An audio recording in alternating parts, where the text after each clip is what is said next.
નમસ્કાર, આપ જોઈ રહ્યા છો સ્પાર્ક ટુડે ન્યૂઝ। પાવી જેતપુરમાં ડોક્ટર બાબા સાહેબ આંબેડકરની 135મી જન્મ જયંતિની ઉજવણી કરવામાં આવી।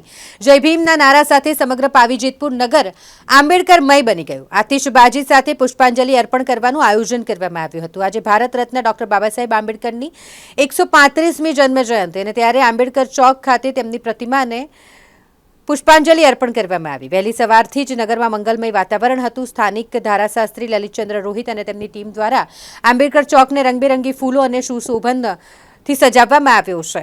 ઉજવણીના પ્રસંગે જોરદાર આતિશબાજી કરવામાં આવી, જેનાથી આખું વાતાવરણ ગુંજી ઉઠ્યું। નગરના અગ્રણીઓ અને મોટી સંખ્યામાં નગરજનોએ આંબેડકર ચોક ખાતે એકત્રિત થઈ બાબા સાહેબની પ્રતિમાને પુષ્પાંજલિ અર્પણ કરી। જય ભીમના ગગનભેદી નારાઓ સાથે સમગ્ર વિસ્તારમાં ઉત્સાહનું મોજું ફરી વળ્યું। આજે ભારત રત્ન ડૉક્ટર ભીમરાવ બાબા સાહેબ આંબેડકરની 135મી જન્મ જયંતિ નિમિત્તે આજે જેતપુર પાવી મુકામે બાબા સાહેબના સ્ટેચ્યુને ફુલહાર કરી અને એમને જન્મદિવસની હાર્દિક શુભકામનાઓ પાઠવી।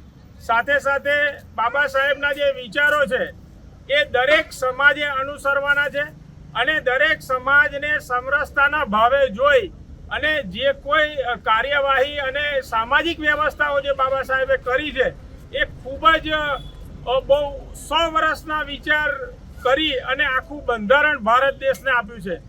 એ સમયે આજે તમે જુઓ, બાબા સાહેબે ધ ઇન્ડિયન રૂપીસ એ નામની બુક બહાર પાડી અને એને લઈ અને એ ભારતીય રિઝર્વ બેંકની સ્થાપના કરવામાં આવી।